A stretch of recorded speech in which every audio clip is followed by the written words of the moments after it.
Happy Monday to all my folks out there. I am Erica, the host of Mindful Moment with Give a Sister a Hug, and I want to thank you for joining me on this Monday morning. So this week episode is sponsored by Marisa Rama B's nonprofit organization. You can find them on Instagram at Marisa Rama B's nonprofit, or you can visit their website at marisaramabsmp.com. This week, we're going to talk about bipolar number 2 disorder.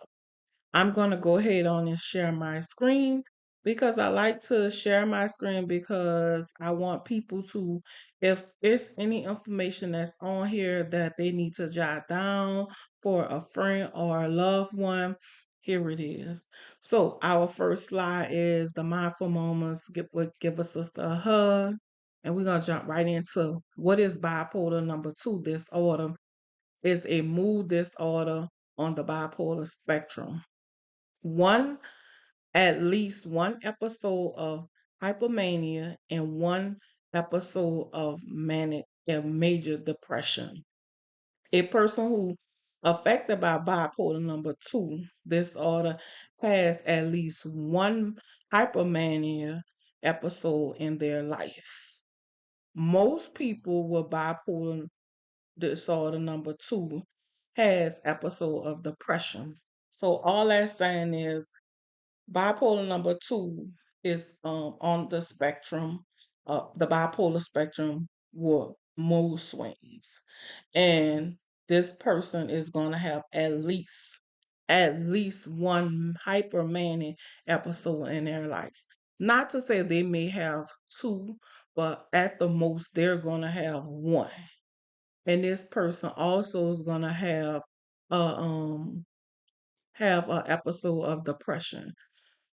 Bipolar number 1 and 2 disorder is on the mood swings, and mood swings is our feelings.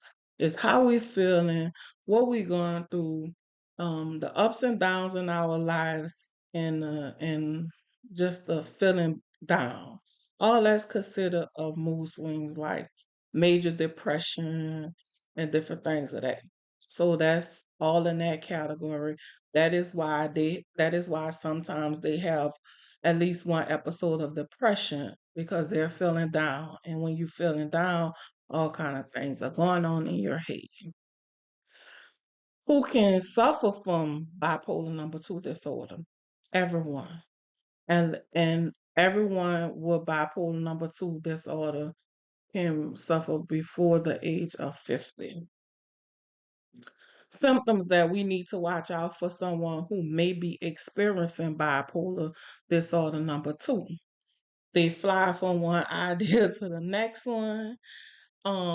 They over exaggerate self control, increase energy, little to no sleep, having trouble focus because of the depression episode. So they're not focused because they're depressed. And then they have this other part of them where they're very hyper, which is the hypomanic part of them. So they're hyper, no sleep. They're over exaggerating.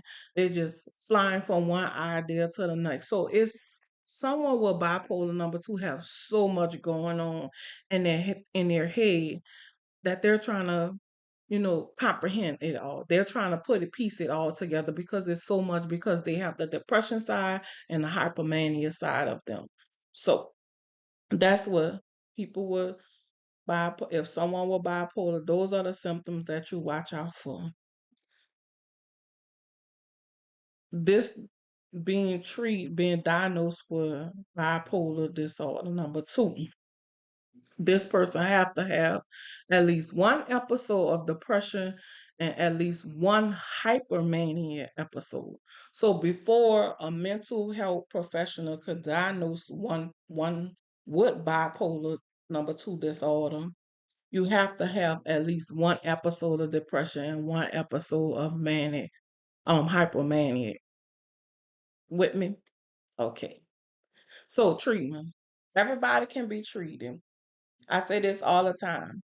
Any kind of mental illness that you have, it can be treated. So with this one, it can be treated. Bipolar number 2 can be treated with ECT, It could be treated with antidepressant medicine. You can also get any kind of talk therapy, sit down and talk with someone. All mental illness can be treated and you can live with it. So that's bipolar number 2. So let me give you a breakdown. So bipolar number 1, you have manic attacks and you have depression. So you're gonna have both of those because they are mood swing disorders. So they're gonna be down and they're just gonna have these manic attacks. And then with bipolar number 2, you have someone that's having hypermania. That means they have a lot of energy. They're not sleeping. They just from going from one thing to another, and then they depressed. So with someone with bipolar number 2, they have so much in their head that they have to just calculate, and it becomes a lot. It becomes a lot. So then they start thinking suicidal. And as I said before, if you know someone, your loved one or a friend or a neighbor that's thinking suicide, immediately get them help. We have the numbers here that you can call. You can call 911. You can call, if you're in New Orleans, you can call the 311 line. You can call the suicide prevention number. And here is all of this information right here on our resource page. And this is why I share my screen and I make the PowerPoint presentation because it's information that someone may can jot down right then and there. So I want to thank you for joining me this week on Mindful Mama Will Give a Sister a Hug. And as I say all the time, I'm not a health professional, but I am here as a bringing awareness to mental health because I don't know if someone a friend, or you may be sitting here watching this and maybe feeling something, and you may say, "Oh, Erica, I think this is what it is, or I think I'm experiencing this." If this is what you're experiencing, I suggest that you see your PCP and start getting help. Don't just let it go, and then it becomes something that you can't handle. So I suggest that you go see your PCP and get the help that you need. So happy Monday. Know that you're not alone. And guess what? I'm here with you and we're going to get through it.